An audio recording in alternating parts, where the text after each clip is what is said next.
السلام عليكم ورحمة الله وبركاته. أعوذ بالله من الشيطان الرجيم. بسم الله الرحمن الرحيم. الحمد لله رب العالمين والعاقبة للمتقين. الصلاة والسلام على سيدنا ومولانا وحبيب ربنا وطبيب لبنا أبي القاسم محمد خاتم الأنبياء والمرسلين ورسول رب العالمين معلم البشرية من لدن حكيم خبير وعلى آله الطيبين الطاهرين وعلى أصحابه أجمعين. أما بعد، أعوذ بالله من الشيطان الرجيم. بسم الله الرحمن الرحيم. إن تجتنبوا كبائر ما تنهون عنه نكفر عنكم سيئاتكم وندخلكم مدخلا كريما. صدق الله مولانا العظيم. ولا تناجشوا ولا يبيع الرجل على بيع أخيه ولا يخطب على خطبة أخيه. صدق رسول الله. إلهي لا تعذبني فإني مقر بالذي قد كان مني. إذا فكرت في ندمي عليها عضلت أناملي غيظا بسني. يظن الناس بي خيرا وإني أشر الناس إن لم تعف عني. പ്രിയപ്പെട്ട മുഅ്മിനീങ്ങളെ, കച്ചവടത്തിൽ നിർബന്ധമായ വാജിബായ 4 കാര്യങ്ങളിൽ നിന്നും 3 പറഞ്ഞു കഴിഞ്ഞു. നാം അനുഷ്ഠിക്കുന്ന പുണ്യകർമ്മങ്ങൾക്കൊക്കെ വാജിബുകളും സുന്നത്തുകളുമുണ്ട്, നമുക്കറിയാം. നമ്മുടെ നിസ്കാരത്തിന് 14 ഫർളുണ്ട്. അതിനു പുറമെ ധാരാളം സുന്നത്തുകളുണ്ട്. 14 ഫർളുകൾ പാലിച്ചാൽ നിസ്കാരത്തിൻ്റെ സ്ട്രക്ചറായി, മിനിമമായി, നിസ്കാരമായി. പക്ഷെ അതിനപ്പുറം തസ്ബീഹുകൾ, അദ്കാറുകൾ, ദുആകൾ ഇതെല്ലാം ചേരുമ്പോഴാണ് ഒരു സമ്പൂർണ്ണ നിസ്കാരമായി നമ്മുടെ നിസ്കാരം മാറുക. അതുകൊണ്ട് നിസ്കാരത്തിൻ്റെ നിർബന്ധങ്ങൾ നമ്മൾ പഠിക്കുന്നുണ്ട്. അതിൻ്റെ അപ്പുറത്ത് നിസ്കാരത്തിലെ സുന്നത്തുകൾ നമ്മൾ പഠിക്കുന്നുണ്ട്. നോമ്പിൻ്റെ ഫർള് പഠിക്കുന്നുണ്ട്. നോമ്പിൽ നല്ലതായ കാര്യങ്ങൾ നമ്മൾ പഠിക്കുന്നുണ്ട്. ഇങ്ങനെ ഓരോ കർമ്മത്തിൻ്റെയും നിർബന്ധവശവും ഐച്ഛികമായ പുണ്യകർമ്മങ്ങളും നാം പഠിക്കുന്നു, നാം അനുഷ്ഠിക്കുന്നു, ആചരിക്കുന്നു. എന്നാൽ തൊഴിലിൻ്റെ ഫർളും കച്ചവടത്തിൻ്റെ ഫർളും സുന്നത്തും നാളിതുവരെ നമ്മൾ പഠിച്ചിട്ടില്ല, നമ്മൾ കേട്ടിട്ടില്ല. ഇനി കേൾക്കുകയാണെങ്കിൽ തന്നെ അതിൻ്റെ ഗൗരവത്തോടുകൂടെ കേട്ട് ഉൾക്കൊണ്ട് പ്രാവർത്തികമാക്കാനും നമ്മുടെ കൂട്ടത്തിൽ ആളുകൾ കുറവാണ്. മുആമലാത്ത് എന്ന ഒരു അധ്യായം തന്നെ, ഒരു പാർട്ട് തന്നെ നമ്മുടെ കിതാബുകളിലുണ്ട്. ഇബാദാത്തുണ്ട്, ഇബാദത്തുകളെ കുറിച്ച് പറയുന്ന അധ്യായം. മുആമലാത്തുണ്ട്, ഇടപാടുകൾ ഇസ്ലാമികമായിട്ട് എങ്ങനെയായിരിക്കണം, എങ്ങനെ ആകാൻ പാടില്ല. ജിനായാത്തുണ്ട്, ക്രിമിനൽ നിയമങ്ങൾ പറയുന്നുണ്ട്. ഇങ്ങനെ എല്ലാ വശവും ഉൾക്കൊണ്ടതാണ് ദീനുൽ ഇസ്ലാം. അതുകൊണ്ട് തന്നെ മുആമലാത്ത്, കച്ചവട തൊഴിൽ ഇടപാടുകളിലെ ഫർളും സുന്നത്തും വാജിബും പുണ്യമൊക്കെ നമ്മളൊരു മിനിമം രൂപത്തിൽ പഠിക്കുക തന്നെ വേണം ഓരോ മുസ്ലിങ്ങളും. അതിന്റെ ഭാഗമായിട്ടാണ് ഈ ഒരു സബ്ജക്റ്റ് നമ്മൾ ചർച്ചക്കെടുത്തത്. ഓരോ കച്ചവടക്കാരും നിർബന്ധമായി പാലിക്കേണ്ടുന്ന, സൂക്ഷിക്കേണ്ടുന്ന വാജിബായ 4 കാര്യങ്ങളിൽ 3 കാര്യങ്ങൾ പറഞ്ഞു കഴിഞ്ഞു.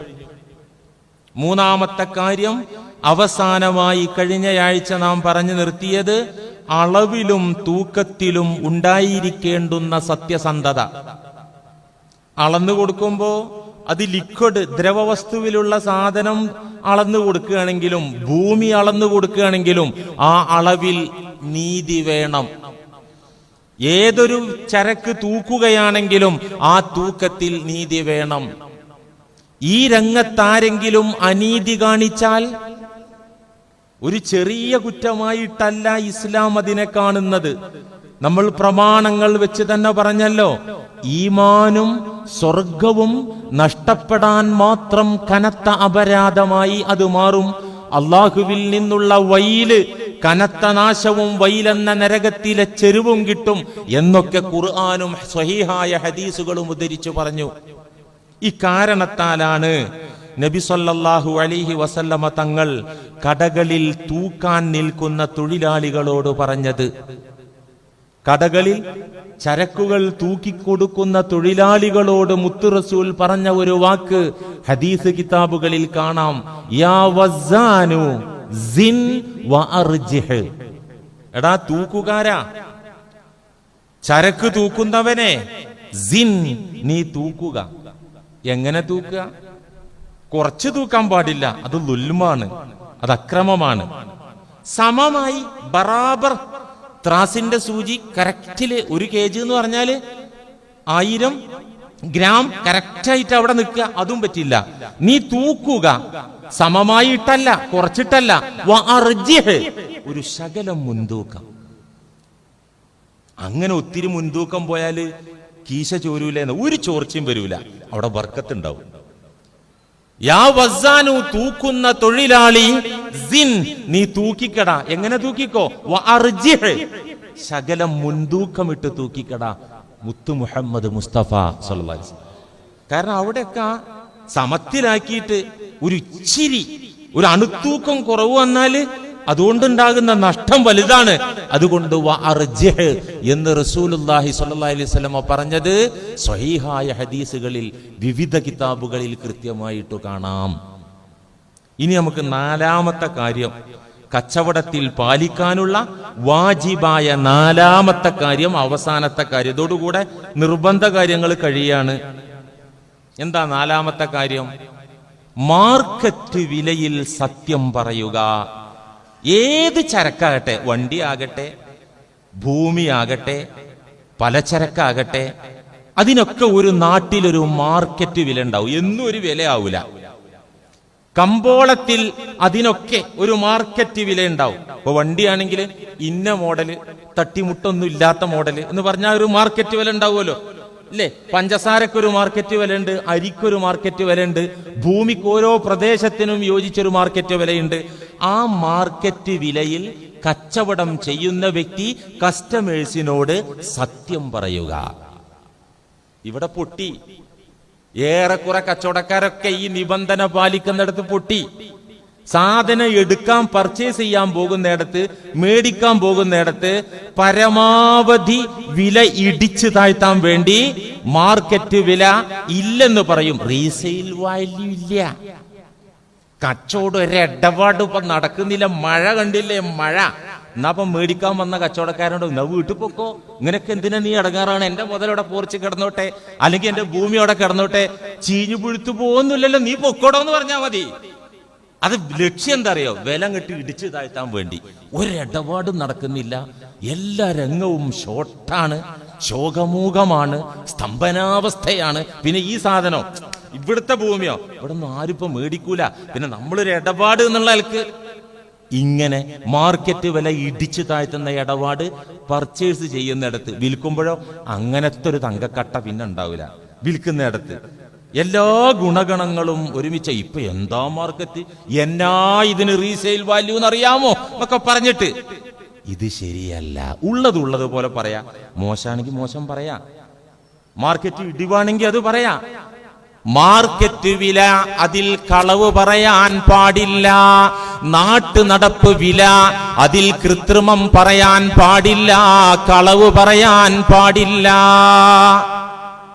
അഥവാ വിലയിൽ കൃത്രിമം കാണിക്കുന്ന ഒരിടപാടും ഒരു രീതിയും ഇസ്ലാം അംഗീകരിക്കുന്നില്ല. എത്രത്തോളം നബി സല്ലല്ലാഹു അലൈഹി വസല്ലമ പറയുന്നത് ബുഖാരി മുസ്ലിം ഒക്കെ റിപ്പോർട്ട് ചെയ്ത ഹദീസിൽ കാണാം. അൻ അനസ് റളിയല്ലാഹു അൻഹു ഖാല നഹാ റസൂലുള്ളാഹി സ്വല്ലല്ലാഹു അലൈഹി വസല്ലം അൻ യബീഅ ഹാലിറുൻ ലിബാദിൻ വഇൻ കാന അഖാഹു ലി അബീഹി വ ഉമ്മിഹി റവാഹുൽ ബുഖാരി വ മുസ്ലിം. എന്താണ് ഈ ഹദീസ്? നബി തങ്ങൾ വിലക്കി, നിരോധിച്ചു. എന്ത്? അൻ യബീഅ ഹാലിറുൻ ലിബാദിൻ, ഒരു ഗ്രാമീണന് വേണ്ടി പട്ടണവാസി കച്ചവടം ചെയ്യുക. ഗ്രാമീണന് വേണ്ടി പട്ടണത്തിലുള്ളയാള് കച്ചവടം ചെയ്യുക. ഒരു ഉദാഹരണം പറഞ്ഞാൽ മനസ്സിലാവും. ഹൈറേഞ്ച് മേഖലയില് പാവപ്പെട്ട ഒരു ഗ്രാമീണ കർഷകൻ അയാളെ ഇഞ്ചി അല്ലെങ്കിൽ ഏലം അല്ലെങ്കിൽ കുരുമുളക് അല്ലെങ്കിൽ കപ്പ എന്തോ അതവിടെ കൃഷി ചെയ്ത് ആ സാധു ചരക്കുമായി പട്ടണത്തിൽ വന്നു. ഈ വന്ന ഗ്രാമീണ കർഷകന് അങ്ങാടി നിലവാരം അറിയൂല, ഇതിന്റെ മാർക്കറ്റ് എന്താന്ന് അറിയൂല. അപ്പൊ പട്ടണത്തിൽ നിന്ന് ഒരു ബ്രോക്കർ കയറി വന്നിട്ട് ഇടയിൽ നിന്നിട്ട് പറയാം ഞാൻ വിറ്റ് തരാം. എന്നിട്ട് ആ സാധുവിന്റെ സാധനം മേടിച്ചിട്ട് ഇയാൾക്ക് തോന്നിയ വിലക്ക് വിറ്റിട്ട് ആ സാധുവിനൊരു ഇടത്തട്ട് തട്ടുക. അതിനിവിടെ എന്താ പറയാ, തലേകെട്ടോ മണ്ടേകെട്ടോ എന്തിനൊക്കെ ഉണ്ടാവും. എനിക്കിപ്പോ ഒന്നും അറിയാൻ പാടില്ല, ഞാൻ ആ മേഖലയിൽ വർക്ക് ചെയ്യുന്ന ആളല്ലല്ലോ. നിങ്ങൾ ആ മേഖലയിലുള്ള ആളല്ലാത്തതുകൊണ്ട് ഇങ്ങനെ ബ്രോക്കർ ഇടയിൽ നിന്നുകൊണ്ട് ഗ്രാമീണ സഹോദരന്മാരുടെ ചരക്ക് പട്ടണവാസി വിൽക്കാൻ പാടില്ല. ഇതൊക്കെ നിയമമുണ്ട് ഇസ്ലാമിലെ. ചെവി മുളച്ചിട്ട് ചിലപ്പോ ഇങ്ങനെയൊക്കെ ഇതും കണ്ടുപിടിച്ചു അല്ലേ. ഈ ഉടായിപ്പ് അല്ലാണ്ട് റസൂൽ 14 നൂറ്റാണ്ട് മുമ്പ് കണ്ടുപിടിച്ചു. എല്ലാം പറയാതെ പോയിട്ടില്ല. സലാമത്ത് വേണ്ടവർക്ക് കേൾക്കുക, അനുസരിക്കുക, പഠിക്കുക, ജീവിക്കുക, രക്ഷപ്പെടാ. അള്ളാഹു തൗഫീഖ് നൽകട്ടെ. നഹാ റസൂലുള്ളാഹി സ്വല്ലല്ലാഹു അലൈഹി വസല്ലം അൻ യബീഅ ഹാലിറുൻ ലിബാദിൻ. പിന്നെന്താ വേണ്ടത്? ഈ ഗ്രാമീണനായ കർഷകൻ പട്ടണത്തിൽ വന്നിട്ട് തന്റെ ചരക്ക് കച്ചവടക്കാരെ ഡയറക്റ്റ് ആയിട്ട് മുട്ടുക. ഇത് എത്ര രൂപ തരും? അപ്പുറത്ത് ചോദിക്കുക, അവിടെ ചോദിക്കുക, എന്നിട്ട് കൂടുതൽ വില കിട്ടുന്ന അങ്ങേര് വിറ്റോട്ടെ. ഇതാണ് ശരിയായ രീതി. ഇടയിൽ ഒരു പട്ടണവാസി ബ്രോക്കറായി കയറി ആ സാധുവിന് നഷ്ടം വരുന്ന, യഥാർത്ഥ വില കിട്ടാതിരിക്കുന്ന അവസ്ഥ ഉണ്ടായിക്കൂടാ. അതുകൊണ്ട് റസൂലുള്ളാഹി സ്വല്ലല്ലാഹു അലൈഹി വസല്ലമ ആ രീതിയെ വിലക്കി. എല്ലാം പറഞ്ഞിട്ടുണ്ട്. ബുഖാരി മുസ്ലിം എന്നെ ഉദ്ധരിച്ച മറ്റൊരു വിലക്ക് റസൂലുള്ളാഹി സ്വല്ലല്ലാഹി അലൈഹി വസല്ലമ തങ്ങള് ബിസിനസ് രംഗത്ത് അരുത്, പാടില്ല, അത് തെറ്റാണ്, ഹറാമാണെന്ന് പറഞ്ഞ മറ്റു 2 കാര്യം ഇങ്ങനെ കാണാം. നഹാ റസൂലുള്ളാഹി സ്വല്ലല്ലാഹു അലൈഹി വസല്ലം അനിൻ നജ്ശി വത്തസ്രിയത്തി. നജിഷും തസ്രിയത്തും അരുതെന്ന് മുത്തു റസൂൽ പറഞ്ഞിട്ടുണ്ട്. ബുഖാരി മുസ്ലിം. എന്താ നജിഷ്? എന്താ നജിഷ്? ഉപഭോക്താക്കളെ, കസ്റ്റമേഴ്സിനെ പറ്റിക്കാൻ വേണ്ടി കച്ചവടക്കാരൻ ഒരു ചാരനെ ഏജന്റാക്കി നിർത്തുക. എന്നിട്ട് ഈ ഇടയിൽ നിൽക്കുന്ന ചാരൻ വില കൂട്ടി പറയുക. കസ്റ്റമറുടെ കുപ്പായമിട്ട് കസ്റ്റമറാണെന്ന വ്യാജേന വന്നിട്ട് മുതലാളിയുടെ ചരക്കിന് മാർക്കറ്റ് വിലക്കപ്പുറത്തുള്ള വലിയ വില പറയുക. എന്തിന്? ഇത് കാണുന്ന, നോക്കി നിൽക്കുന്ന, മേടിക്കാൻ വന്ന ആളുകളെ കബളിപ്പിക്കാൻ വേണ്ടി. ഇതാണ് നജിഷ്. കച്ചവടത്തിൽ കൃത്രിമ വില സൃഷ്ടിക്കാൻ, കൊള്ള ലാഭം കൊയ്യാൻ ഒരു ചാരന ഏജന്റായി ബ്രോക്കറാക്കി നിർത്താൻ. ഉദാഹരണം പറഞ്ഞാൽ മനസ്സിലാവും. 2 ലക്ഷം രൂപ മാത്രം മാർക്കറ്റ് വിലയുള്ള ഭൂമി, സെന്റിന് 2 ലക്ഷം രൂപ. ഒരു ഉദാഹരണത്തിന് പറയാം, അല്ലെങ്കിൽ 2 ലക്ഷം രൂപയുടെ ഒരു വണ്ടി, അതിന് 2 ഉള്ളൂ മാർക്കറ്റ് വില. അപ്പൊ അതിന് വേറൊരു ഏജന്റിനെ നിർത്തുക. കസ്റ്റമർ വരുമ്പോ നീ ഇങ്ങോട്ട് വരണം, അതിന്റെ മുമ്പായിട്ട് നീ എത്തണം, എന്നിട്ട് നീ ഇന്ന വില പറയണം. അങ്ങനെ ഈ 2 ലക്ഷം രൂപയുടെ ഭൂമി മേടിക്കാൻ യഥാർത്ഥ കസ്റ്റമർ, ഒരു ആവശ്യക്കാരൻ വന്നപ്പോ അവിടെ ഓൾറെഡി ഒരു കസ്റ്റമർ അല്ല, എന്റെ ചാരന. എന്തോരം രൂപ കൊടുക്കും? 2 കൊടുക്കാമോ? 2 എനിക്ക് എന്നാ 2.25 തരാം. 2.25 മുതൽ, എന്റെ മുതൽ എനിക്ക് കിട്ടൂല. എന്നിട്ടല്ലേ മുടക്ക് മുതൽ കിട്ടൂല. ഇവിടെ ഇവര് 2ന്റെ താഴെ മേടിച്ചേക്കുന്നതാണ്. 2.25 മുടക്ക് മുതലാവൂലല്ലോ. എന്നാ പിന്നെ എനിക്ക് വേണ്ടാറിട്ട് ഈ ആളിന് പോവാണ്, ഈ ചാരൻ പോവാൻ. അപ്പൊ യഥാർത്ഥ കസ്റ്റമർ വരും. അപ്പൊ ഇത് കേൾക്കുകയാണ്, കാണുകയാണ്. എന്ത് വിലക്ക് കൊടുക്കും? ഇപ്പൊ കേട്ടില്ല നീ 2.25 വരെ പറഞ്ഞിട്ട് എനിക്കത് മുതലാവൂല, അതുകൊണ്ട് ഞാൻ ആ ആളെ പിരിച്ചു വിട്ടത് നീ കണ്ടില്ലേ. എന്നാ ഒരു 2.30 തന്നേക്കട്ടെ, ഇത് മേടിക്കാൻ വന്ന ആള്. അതാണെങ്കിൽ ആലോചിക്ക എന്നും പറഞ്ഞിട്ടൊരു ഇഷ്ടമില്ലാത്ത കോലത്തിൽ ആ 2.30 ടോക്കൺ അടിക്കും. ഇത് 1.90 മുതലാണ്. ഇതിന്റെ ഇടയിൽ നിന്ന ആളുടെ വിലപേശലും ഇയാളെ മറുപടിയും കേട്ടിട്ട് ട്രാപ്പിൽ വീണതാ. ഈ നജിഷിൽ ട്രാപ്പിൽ വീണ ഒരുപാട് ആളുകളെ പെരുമ്പാവൂരും പരിസര പ്രദേശമൊക്കെ എനിക്കറിയാം. ഒരാൾ ഭൂമി മേടിക്കാൻ നടക്കുകയാണ്, മകന് വീട് കയറ്റാൻ. ഒരു 10 സെന്റ് ഭൂമി, കൊള്ളാവുന്ന ഭൂമി, കയ്യിൽ പൈസയും വെച്ച് നടക്കുകയാണ്. ഇത് മണത്തറിയാണ് ഈ ഭൂമി കച്ചവടക്കാര്. അപ്പോ ഒരു സ്ഥലം കാണിച്ചു കൊടുക്കാൻ വേണ്ടി കൊണ്ടുപോവാണ്. അവിടെ മാർക്കറ്റ് വില എത്ര? 2 കൂട്ടിക്കോ, 2 ലക്ഷം രൂപ അവിടെ സെന്റിന് വിലയുള്ളൂ. അങ്ങോട്ട് കൂട്ടിക്കൊണ്ടുപോയി. ഇതിനെത്ര വില? ഇതിന് 2.5 രൂപ കിട്ടിയാൽ സെന്റിന് 2.5 ലക്ഷം വെച്ച് കിട്ടിയാൽ കൊടുക്കും. ഇവിടെ ഒന്നും 2.5 ഇല്ലല്ലോ. ഇതിനേക്കാൾ കുറച്ച് ഹൈവേയോട് അടുത്ത സ്ഥലത്തിനൊക്കെ 2.25 ചോദിക്കണത്. ആ കണക്കിന് ഇവിടെ ഒരു 1.5 കിട്ടണ്ടേ? 2.40 ഇന്നലെ ഒരാൾ ചോദിച്ചാൽ ഞാൻ കൊടുക്കാതെ ഇട്ടേക്കണതാ. 2.40 അയാളെ ടെലിഫോൺ നമ്പർ, അഡ്രസ്സൊക്കെ ഉണ്ട്. ഞാൻ 2.5 പിടിച്ചു. അയാൾ 2.40 വരെ അങ്ങോട്ട് പറഞ്ഞിട്ട് ഞാൻ കൊടുത്തിട്ടില്ല എന്ന് പറയുമ്പോ ഒരു ഫോൺ എന്താ അറിയോ? ഇവനായിട്ട് മിസ് കോൾ വിട്ടിട്ടുണ്ട്. ഈ 2.40 കള്ളുണ്ടല്ലോ, ചാരൻ ബ്രോക്കർ, ഒരു മിസ് കോളിന് വിട്ടപ്പോ അവിടുന്ന് ഒരു കോള്. അതെ, ആ 2.40 ചോദിച്ചേക്കണ ആളാണ്. സ്പീക്കറിലാണ് ഇട്ടു. അതെ, ഇന്നലെ നമ്മൾ വില പറഞ്ഞ് മുറിഞ്ഞില്ല, അഡ്വാൻസും തന്നില്ല. നിങ്ങൾ 2.5 വാശി പിടിച്ചു. ഞാൻ 2.40 വരെ എത്തി. അത് 2.5 ഞാൻ എടുക്കാൻ, 2.5 കുഴപ്പമില്ല, ഞാനത് എടുത്തേക്കാൻ. അപ്പൊ ഈ മേടിക്കാൻ വന്ന ആള് മുന്നിൽ നിൽക്കുന്നുണ്ട്. അപ്പൊ ഈ കച്ചവടക്കാരൻ പറയാം, എനിക്ക് ഒരു വാപ്പേ ഉള്ളൂ. ഇന്നലെ എന്തേ നീ 2.50 2.5 ലക്ഷത്തിന് മേടിക്കായിരുന്നത്? നീ അഡ്വാൻസ് ഒന്നും തന്നിട്ടില്ലല്ലോ. ഇപ്പൊ ഇവിടെ ഒരാൾ വന്നിട്ടുണ്ട്, ഇത് നടപടി ആവൂല്ല. ഇയാൾക്ക് വേണ്ടാതെ പോയാ നിനക്ക് 2.5 തരാം, അല്ലെങ്കിൽ നടക്കൂലത്, കാരണം എനിക്കൊരു വാപ്പേ ഉള്ളൂ. എന്തൊരു മാന്യൻ. ഇതൊക്കെ കേട്ടപ്പോ ഈ സാധു കരുതി, പഠിച്ചോനെ ഇതിപ്പോ നമ്മൾ മേടിക്കാതെ പോയാൽ നാളെ 2.5 പോവുമല്ലോ. എന്നാ 2.5 എന്നും പറഞ്ഞിട്ട് ഒരു ഭീമമായ തുക ടോക്കണും കൊടുത്തു, എഗ്രിമെന്റും എഴുതി. ഈ സാധു 1.25 ലക്ഷം രൂപ വിലയുള്ള ഭാഗത്ത് 2.5 ലക്ഷം രൂപക്ക് ഭൂമി വാങ്ങി പോയി. ഇത് വേറെ നമ്പർ കേൾക്കണോ? ഇതിന്റെ ഇടയിൽ കൂടെ ഒരാഴ്ച കഴിയുമ്പോൾ, ഒരു മാസം കഴിയുമ്പോൾ ഇതിന്റെ ഇടയിൽ നിൽക്കുന്ന ഈ ബ്രോക്കറുടെ ചാരന്റെ വക ഒരു ഫോൺ. ഹലോ, നിങ്ങൾ ആ സ്ഥലം 2.5 മേടിച്ചില്ല? ഉവ്വ. അത് 2.55 കൊടുക്കുമോ? ഇവിടെ മേടിക്കാനല്ലോ, മേടിക്കാൻ ഇവന്റെ ശവപ്പെട്ടിയിലെ അവസാനത്തെ ആണി അടിക്കാൻ വേണ്ടിയിട്ടുള്ള വിളിയത്. അവർ 2.55 കൊടുക്കാമോ? അപ്പൊ നിങ്ങൾക്ക് ചെലവൊന്നും വന്നില്ല, ആധാരത്തിന്റെ എഴുത്തുകുത്ത് വന്നില്ല, സ്റ്റാമ്പ് ഫീ ഒന്നും വന്നില്ലല്ലോ. ഓരോ സെന്റിന്മേൽ 5 രൂപ കൂട്ടി ഞാൻ എടുക്കാം. അപ്പൊ ഇയാള് പറയും, അത് ഞാൻ തരൂല. എന്നൊരു 2.60 അപ്പൊ ഈ സാധു, ഇത് വല്ലാത്തൊരു മുതൽ തന്നെ എനിക്ക് കിട്ടിയേക്കണത്. ഒരു 6 മാസം കഴിഞ്ഞ് ആധാരം ചെയ്ത ഒരു 3.5 കിട്ടുമെന്നാണ് ഈ പൊട്ടം വിചാരിക്കണത്. ഇതിന്റെ ഇടയിൽ ഇങ്ങനെ പിരികേറ്റാണ്. അപ്പൊ 2.60 കൊടുക്കൂല എന്ന് പറഞ്ഞിട്ട് അവിടെ വെച്ച് 6 മാസം കഴിഞ്ഞ് ആധാര ചെലവും പരിപാടിയൊക്കെ കഴിഞ്ഞിട്ട് മേടിച്ച പൈസക്ക് വിൽക്കാൻ നോക്കിയിട്ട് 2 രൂപക്ക് പോലും എടുക്കാൻ ആളില്ല. അങ്ങനെ പെട്ടുപോയ ധാരാളം ആളുകൾ എനിക്കറിയാം. ഇതാണ് നജിഷ്. ബ്രോക്കർമാരുടെ തലയിൽ കെട്ട്, മണ്ടയെ കെട്ട് എന്നൊക്കെ നാട്ടിൽ പറയുന്ന നജിഷ്. റസൂലുള്ളാഹി സ്വല്ലല്ലാഹു അലൈഹി വസല്ലം പറഞ്ഞു, ഇതരുത് മക്കളെ, ഇത് കൊലച്ചതിയാണ് മക്കളെ, ഇത് വൃത്തികേടാണ് മക്കളെ, എന്റെ ഉമ്മത്തുകളെ, നിങ്ങൾക്ക് ഈ സ്വഭാവം പാടില്ല എന്ന് മുഹമ്മദ് മുസ്തഫ. വേറൊന്നാണ് തസ്വീരിയത്ത്. അത് പിന്നെ കാലികളൊക്കെ വളർത്തുന്ന ആളുകൾ ചെയ്യുന്ന പണിയാണ്.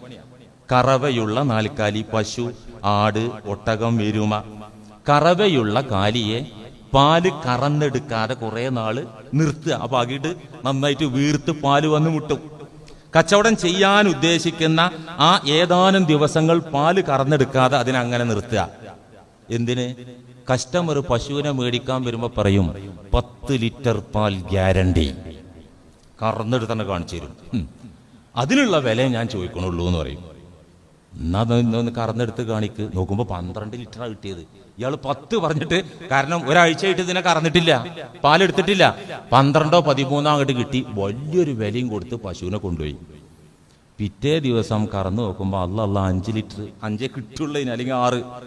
അപ്പം ഇവിടെ ഒന്ന് ചോദിച്ചു, അത് എന്തിടപാടാ? അത് സ്ഥലം മാറിയ കുഴപ്പാ.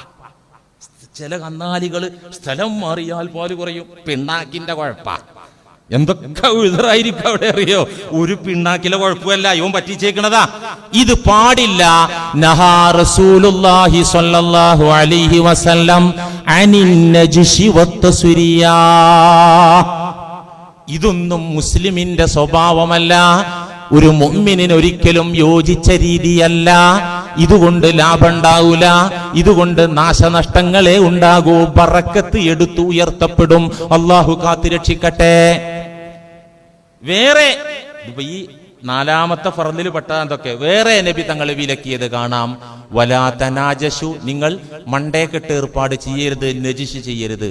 വലാ യബീഉ റജുലു അലാ ബൈഇ അഖി, ഒരാള് കച്ചവടം പറഞ്ഞ ചരക്കിന്റെ മേലെ പോയി കച്ചവടം പറയരുത്. ഒരു നല്ല സ്ഥലമുണ്ട്, കണ്ണു വെച്ചിരിക്കുന്നു, ഫണ്ട് അങ്ങോട്ട് ഒത്താ മേടിക്കാൻ നിൽക്കുകയാണ്. അപ്പോഴാ ഒരാൾ അതിൻ്റെ ഇടയിൽ കയറി വന്നിട്ട് ടോക്കൺ കൊടുത്തത്. എത്ര ടോക്കൺ കൊടുത്തത്? ഒരു 1000 രൂപ. അപ്പോൾ എത്രക്കാ വിറ്റത്? സെന്റ് 5 ലക്ഷം രൂപക്കാ വിറ്റത്. അല്ലോ, ഞാൻ 6 ആണെങ്കിലും എടുക്കാൻ വേണ്ടി റെഡിയാ. എൻ്റെ സ്ഥലം അതിൻ്റെ തൊട്ടടുത്തുള്ളത്, എനിക്കത് കിട്ടിയ വലിയ കാര്യമായിരുന്നു. 1000 അല്ലേ മേടിച്ചിട്ടുള്ളൂ, അതങ്ങോട്ട് മറന്നേക്ക്, ഞാൻ നിനക്ക് 5.5 ലക്ഷം വെച്ച് തരാം. ഓരോ സെന്റും 50,000 കൂട്ടി. അവ കേട്ടവനും തരക്കേടില്ല, പറയുന്നവനും തരക്കേടില്ല. ആ പണി ശരിയല്ല. ലാ യബീഉ റജുലു അലാ ബൈഇ അഖി, ഒരാള് കച്ചവടം പറഞ്ഞതിന്റെ മീതെ അയാൾ ഒഴിഞ്ഞു പോയാലോ, ഓക്കെ, ഒഴിഞ്ഞു പോകാത്ത സമയം അത്രയും അതിന്റെ മീതെ കച്ചവടം ചെയ്യാൻ പോകരുതേ. അത് ആ രംഗത്തുള്ള മര്യാദയാണ്. വലാ യഖ്തുബു അലാ ഖിത്ബതി അഖി, ഒരു പെണ്ണിന്റെ കാര്യത്തിൽ, ഒരു പയ്യന്റെ കാര്യത്തിൽ കല്യാണം ഇങ്ങനെ പറഞ്ഞു നിൽക്കുമ്പോ ആ ടീം ഒഴിഞ്ഞു പോകാതെ അതിന്റെ മീതെ കല്യാണം ചോദിച്ച് കല്യാണാലോചന നടത്തി ചെല്ലരുതേ. ഇതൊന്നും മുസ്ലിമിന്റെ രീതിയല്ല, ഇസ്ലാമിന്റെ സംസ്കാരമല്ല. അത് നന്നായി സൂക്ഷിക്കണമെന്ന് മുഹമ്മദുർ റസൂലുള്ളാഹി. ബ്രോക്കർമാരൊക്കെ ഇടപാട് എന്ന് പറഞ്ഞാൽ ശരിക്കും ഈ ഭൂമി വിറ്റ ആൾക്ക് കിട്ടുന്ന ഇതിലേറെ ബ്രോക്കർക്ക് കിട്ടും. ഭൂമി എടുത്ത ആള് 50 ലക്ഷം മുടക്കിയിട്ടാണ് ഭൂമി കച്ചവടം ചെയ്യുന്നത്. 50 ലക്ഷം. എന്നിട്ട് അയാൾക്ക് കിട്ടിയത്ര? അയാൾക്ക് ആകെ കിട്ടിയത് 6 ലക്ഷം റുപ്യ. ഇതിന്റെ ഇടയിൽ മണ്ടേക്കെട്ടുമായിട്ട് വന്ന ബ്രോക്കർക്ക് കിട്ടിയത് 10 ലക്ഷം രൂപ. ഇതൊക്കെ എവിടുന്ന് ഹലാലാകുന്ന അള്ളാഹ്ക്കറിയാം. ഏതെങ്കിലും മൊല്ലാക്ക ചിലപ്പോൾ അനുകൂലമായിട്ട് ഫത്വയൊക്കെ ഉണ്ടാവും. നീ ആ കച്ചവടക്കാരനോട് പറഞ്ഞില്ലേ നിങ്ങൾക്ക് ഇത്ര കിട്ടിയാ പോരെ, അതിന്റെ മേലെ എത്ര ആയാലും എനിക്ക് കുഴപ്പമില്ലല്ലോ. മറ്റാള് എന്നൊക്കെ പറയണത് സാമ്പത്തിക ടൈറ്റ് കൊണ്ട് ഇതൊന്ന് വിറ്റു പോയെങ്കിൽ കരുതിയിട്ടാ, അല്ലാതെ പൈസ അയാൾക്ക് കഴിക്കൂ. ഭൂടമക്ക് ലക്ഷങ്ങൾ ചെലവഴിച്ച ഭൂടമക്ക് 6 ലക്ഷം കിട്ടുമ്പോ ഇതിന്റെ ഇടയിൽ നിന്ന് നിൽക്കുന്ന ബ്രോക്കർക്ക് 10 ലക്ഷം കിട്ടുക. എത്ര കച്ചവടം നടന്നു. അതൊക്കെ പിള്ളേർക്ക് തിന്നാൻ കൊടുത്താൽ എന്താകും? ഞാൻ ഒന്നും പറയണില്ല, എന്താകും. അത് മേടിച്ച് തിന്നുന്നവരൊന്ന് ആലോചിക്കുന്നത് നന്നായിരിക്കും. അധ്വാനത്തിന്റെ പരിധിക്കപ്പുറം, അർഹതക്കപ്പുറം ഇങ്ങനെ സമ്പാദിച്ചു കൂട്ടുന്ന രീതി. മക്കള് നന്നായില്ല, കെട്ടിയോള് വേറെ ആളായിട്ട് ലൈനാണ്, ഉണ്ടാവും. ഇതൊക്കെ കുഴപ്പം വേറെയാണ്. തിന്നാൻ കൊടുക്കുന്നത് നന്നായില്ലെങ്കിൽ ഈ വക അഭ്യാസങ്ങളൊക്കെ കുടുംബത്തിൽ ഉണ്ടാകും. അല്ലാഹ് കാക്കട്ടെ. ആമീൻ പറയാനും കൂടി ഒരു മടി ഉണ്ട് അല്ലേ? നിങ്ങൾ മടിച്ചോണ്ട് കുഴപ്പമൊന്നുമില്ല. ഞാൻ എൻ്റെ ഉത്തരവാദിത്തം അങ്ങോട്ട് പറഞ്ഞു തീർക്കുകയാണ്. മാസം മാസം ശമ്പളവും മേടിച്ച് നിങ്ങളെ ചോറും തിന്നിട്ട് ആ റൂമിലിരുന്ന് ഉറങ്ങിയിട്ട് പറയേണ്ട കാര്യം പറഞ്ഞില്ലെങ്കിൽ പടച്ചോന്റെ മുന്നിൽ ഞാൻ കുടുങ്ങുമല്ലോ. എൻ്റെ ഉത്തരവാദിത്തം കുറച്ച് സീരിയസ് ആണ്. എൻ്റെ ഉത്തരവാദിത്തം ഞാനവിടെ നിർവഹിക്കുക. ബാക്കി നിങ്ങൾക്ക് വേണമെങ്കിൽ എടുക്കുക, അല്ലെങ്കിൽ വേണ്ട. അതൊന്നും മൊയിലേറെ ഇടപാടൊന്നും ഇപ്പൊ ഇവിടെ നടപടിയില്ല. ആയിക്കോട്ടെ, കുഴപ്പമില്ല. നമുക്ക് പറയാനുള്ളത് നമ്മൾ പറയണല്ലോ. അതുകൊണ്ട് നജിഷ് തസ്വിരിയത്ത് ഇതൊരിക്കലും പാടില്ല. ആ മേഖലയിൽ അത്തരം കാര്യങ്ങൾ ചെയ്യുന്നവർ സൂക്ഷിക്കുക. ഇതൊന്നും മുസ്ലിമിന്റെ റൂട്ടല്ല. ഈമാൻ അല്പമെങ്കിലും അകത്തുള്ളവരാണെങ്കിൽ ഇപ്പണിക്ക് പോവില്ല. നീ എങ്ങാനും ബൈ ചാൻസിലൊന്ന് പെട്ടു, മനുഷ്യനാണ്, പൈസ അങ്ങോട്ട് കാണുമ്പോ ഒക്കാണ് മറക്കും ചിലപ്പോ. മനുഷ്യനല്ലേ? അങ്ങനെ മറന്നു പെട്ടുപോയിട്ട് അങ്ങനത്തെ ഒരു ഇടപാടിൽ കുടുങ്ങിയാലോ, അത്തരം ഫണ്ട് നമ്മുടെ പോക്കറ്റിലെത്തിയാലോ, മനസ്സാക്ഷി കുത്തുകൊണ്ട് മുഅ്മിനാണെങ്കിൽ ഇരിക്കപ്പുറത്തി കിട്ടൂല. ഈമാൻ കൽബിന്റെ അകത്ത് ഇച്ചിരിയെങ്കിലും ഉണ്ടെങ്കിൽ ഇങ്ങനത്തെ അനർഹമായ ഫണ്ട് അക്കൗണ്ടിലോ പോക്കറ്റിലോ കയ്യിലോ വന്നാൽ മനസ്സാക്ഷി കുത്തുകൊണ്ട് അസ്വാസ്ഥ്യം കൊണ്ട് ഇരിക്കാൻ കഴിയൂല. ഈമാനുള്ള ആളാണെങ്കിൽ. ഹുജ്ജത്തുൽ ഇസ്ലാം അബൂ ഹാമിദുൽ ഗസാലി റഹ്മത്തുള്ളാഹി തങ്ങൾ അവിടുത്തെ ഇഹിയാ കിതാബിൽ ഒരു ചരിത്രം പറയുന്നുണ്ട്. മഹാനായ ഒരു താബിഈങ്ങളിൽപ്പെട്ട ഒരു മഹാത്മാവ് ഇറാഖിലെ ബസറ പട്ടണത്തിൽ ഒരു വലിയ ശർക്കര കച്ചവടക്കാരനായിരുന്നു. സുക്കർ അന്നത്തെ പഞ്ചസാര, ഈ വൈറ്റ് ഷുഗർ സമീപകാലത്തല്ലേ കണ്ടുപിടിച്ച്, പണ്ടൊക്കെ ശർക്കരയായിരുന്നു. ബസറയിലെ വലിയ ശർക്കര കച്ചവടക്കാരനായിരുന്നു മഹാനായ ഈ താബിഈ. അദ്ദേഹത്തിന് സൂസ് പട്ടണത്തിൽ വേറെ ഒരു ജോലിക്കാരൻ, തൊഴിലാളി, ഒരു ഏജന്റ് കച്ചവടക്കാരനുണ്ട്. കാരണം ഇറാഖ് ആകെ ശർക്കര വിൽക്കുന്ന വലിയ ശർക്കര കച്ചവടക്കാരനാണ് മഹാനായ താബിഈ. സ്വഹാബാക്കളിൽ നിന്ന് ദീന് പഠിച്ച ആൾക്കാണ് എന്തെന്ന് പറയാ, താബി എന്ന് പറയാ. സൂസ് പട്ടണത്തിലെ ഏജന്റ് വിളിച്ചിട്ട് പറഞ്ഞു, മുതലാളി, കരിമ്പിൻ തോട്ടത്തിലെ കരിമ്പുകളെല്ലാം ഉണങ്ങി നശിച്ചുപോയി. കരിമ്പിൻ കൃഷിയിടങ്ങളിൽ കരിമ്പ് കൃഷിയൊക്കെ നഷ്ടപ്പെട്ടു പോയിട്ടുണ്ട്, നശിച്ചു പോയിട്ടുണ്ട്. അതുകൊണ്ട് ഇനി ശർക്കര ഫാക്ടറിയിലേക്ക് ഇനി കരിമ്പ് കിട്ടൂല. അതുകൊണ്ട് താങ്കൾ എത്രയും പെട്ടെന്ന് ശർക്കര ഫാക്ടറിയിൽ ചെന്ന് കിട്ടുന്നത്ര ചരക്ക് ഇപ്പോഴത്തെ മാർക്കറ്റ് വിലയിൽ മേടിച്ച് സ്റ്റോക്ക് ചെയ്താൽ വരും ദിനങ്ങളിൽ, ആഴ്ചകളിൽ ഈ സാധനത്തിന് ഡിമാൻഡ് കൂടും, നല്ല ലാഭം കിട്ടും മുതലാളി. ഏജന്റിന്റെ കത്ത് വരിക, അന്ന് ഫോണില്ലല്ലോ, കത്ത് വരിക. ഈ കത്ത് വായിച്ച് ഉടനെ തന്നെ ആ കത്ത് മടക്കി വെച്ചിട്ട് ഇറാഖിലെ ഏറ്റവും വലിയ ശർക്കര ഫാക്ടറിയിൽ ചെന്നിട്ട് അവിടുത്തെ സ്റ്റോക്ക് മുഴുവൻ അങ്ങോട്ട് മേടിച്ചു. ആര്? മഹാനായ താബിഈ ഫുള്ള് മേടിച്ചു. 1-2 ആഴ്ച കഴിഞ്ഞപ്പോഴേക്ക് ശർക്കരക്ക് വലിയ ഡിമാൻഡായി, ഷോർട്ടേജ് വന്നു. ഇദ്ദേഹം നല്ല വിലക്ക് വിറ്റു. 30,000 ഇറാഖി നാണയമാണ് ലാഭം കിട്ടിയത്. ഇപ്പൊ നമുക്ക് 30,000 രൂപ ഒന്നുമായിട്ട് തോന്നില്ല. പണ്ട് ഇപ്പൊ ഇന്നലെ എൻ്റെ ഒരു കൂട്ടുകാരൻ പറഞ്ഞു, ഞാൻ ആദ്യമായി ജീപ്പ് മേടിച്ചത് 3,500 രൂപക്കാണ്. ഒരു 70 വയസ്സായ ഒരു ഇക്കാക്ക് ആദ്യമായിട്ട് ഞാൻ ജീപ്പ് മേടിച്ചത് 3,500 രൂപക്ക്. അന്ന് അത്ര മതിയായിരുന്നു. ഇത് അന്നത്തെ കാലാന്ന് ആലോചിക്കണം. 30,000 ഇറാഖി നാണയം ലാഭം കിട്ടി ഈ ശർക്കര കച്ചവടത്തിന്. ആ 30,000 ഇറാഖി നാണയം കിഴിയിലാക്കിയിട്ട് വീട്ടിലേക്ക് ഇങ്ങനെ പോകുമ്പോ ഒരു തരം അസ്വസ്ഥത. പടച്ചോനെ, ഇതാ ശർക്കര ഫാക്ടറിക്കാരന് കിട്ടേണ്ട പൈസ അല്ലേ, ഞാൻ അയാളെ അറിയിക്കാതെ ടൈറ്റ് വരുന്നു, കരിമ്പെല്ലാം നശിച്ചു എന്ന വാർത്ത മൂടി വെച്ച് നാട്ടുകാരും കച്ചവടക്കാരും അറിയും മുമ്പ് ഞാൻ ഈ വേല ഒപ്പിച്ചപ്പോ ഈ ഫാക്ടറിക്കാരന് കിട്ടുന്ന ലാഭമാണല്ലോ ഞാൻ തട്ടിയെടുത്തത്. ഇത് ശരിയായില്ലല്ലോ പടച്ചോനെ. ഒരു വല്ലാത്ത അസ്വസ്ഥത. മഹാനായ ആ താബിഈ വീട്ടിൽ ചെന്ന് രാത്രി അന്ന് ഉറക്കം വന്നില്ല. പടച്ചോനെ, എനിക്ക് അർഹതപ്പെടാത്ത 30,000 ദീനാർ ഇവിടെ ഇരിക്കുകയാണല്ലോ അല്ലാ. ഉറങ്ങിയില്ല. രാവിലെ ആ കിഴിയുമായി ശർക്കര ഫാക്ടറിക്കാരന്റെ മുതലാളിയുടെ വീട്ടുപടിക്കൽ ചെന്നിട്ട് ആ കിഴി മുന്നിൽ വെച്ചു കൊടുത്തു പറഞ്ഞു, ഇത് താങ്കളുടെ പണമാണ്, താങ്കൾക്ക് ഞാൻ തരാനുള്ള പണമാണ്, ദയവായി സ്വീകരിച്ചാലും. അപ്പോ ഫാക്ടറി മുതലാളി പറഞ്ഞു, എങ്ങനെ? നമ്മൾ ഇന്നാൾ ആ ശർക്കര മേടിച്ചപ്പോൾ അന്ന് പറഞ്ഞ കണക്കിനനുസരിച്ചുള്ള ഫണ്ട് അപ്പ തന്നതല്ലേ, 1 വെള്ളി രൂപ തരാനല്ലോ, പിന്നെ എങ്ങനെ ഇത്രയും കാശ്? അതെ, ഞാൻ ഈ ടൈറ്റൊക്കെ നേരത്തെ അറിഞ്ഞിരുന്നു, കരിമ്പെല്ലാം നശിച്ചത് ഞാൻ അറിഞ്ഞിരുന്നു, ഇങ്ങനൊരു ടൈറ്റ് ഇതിന് വരുമെന്ന് ഞാൻ മനസ്സിലാക്കിയിരുന്നു. താങ്കളോടോ ആരോടും അത് പങ്കുവെക്കാതെ ഞാൻ മാത്രം കൊള്ളലാഭം കൊയ്യാൻ ചെയ്ത ഒരു വേലയുടെ ഫലമാണ് ഈ 30,000 നാണയം ലാഭം, ദയവായി സ്വീകരിച്ചാലും. നിങ്ങളുടെ ചരക്കാണല്ലോ ഞാൻ തട്ടിയെടുത്തത്, ഇത് സ്വീകരിച്ചാലും. ഫാക്ടറി മുതലാളി നല്ലൊരു മുസൽമാനായിരുന്നു, ഈമാനും തഖ്വയുള്ള ആളായിരുന്നു. അയാൾ പറഞ്ഞു, അത് നിങ്ങളെ കഴിവ്, നിങ്ങൾ എൻ്റെ സ്റ്റോക്കുള്ള ശർക്കര എടുത്ത് അന്നത്തെ മാർക്കറ്റിനുള്ള വില തന്നിട്ടുണ്ടല്ലോ, എനിക്ക് പരാതിയില്ല, എനിക്ക് പരിഭവമല്ല. റഹിമക്കല്ലാ, അള്ളാഹു താങ്കളെ അനുഗ്രഹിക്കട്ടെ, ഈ ഫണ്ട് കൊണ്ടുപോയിക്കോളൂ, എനിക്ക് വേണ്ട. ഞാൻ അധ്വാനിച്ചതിനുള്ള ലാഭം എൻ്റെ ചരക്കിനുള്ള അന്ന് നിങ്ങൾ എണ്ണി തന്നില്ലേ, പിന്നെ ടൈറ്റ് വന്നതൊക്കെ നിങ്ങൾ അറിഞ്ഞു, നിങ്ങളെ കഴിവ്, അതുകൊണ്ട് ഇത് എനിക്ക് വേണ്ട, നിങ്ങൾ കൊണ്ടുപോയിക്കോളൂ. സന്തോഷത്തോടെ റഹിമക്കും അല്ലാ, നിങ്ങളെ അല്ലാ അനുഗ്രഹിക്കട്ടെ, കൊണ്ടുപോക്കോ.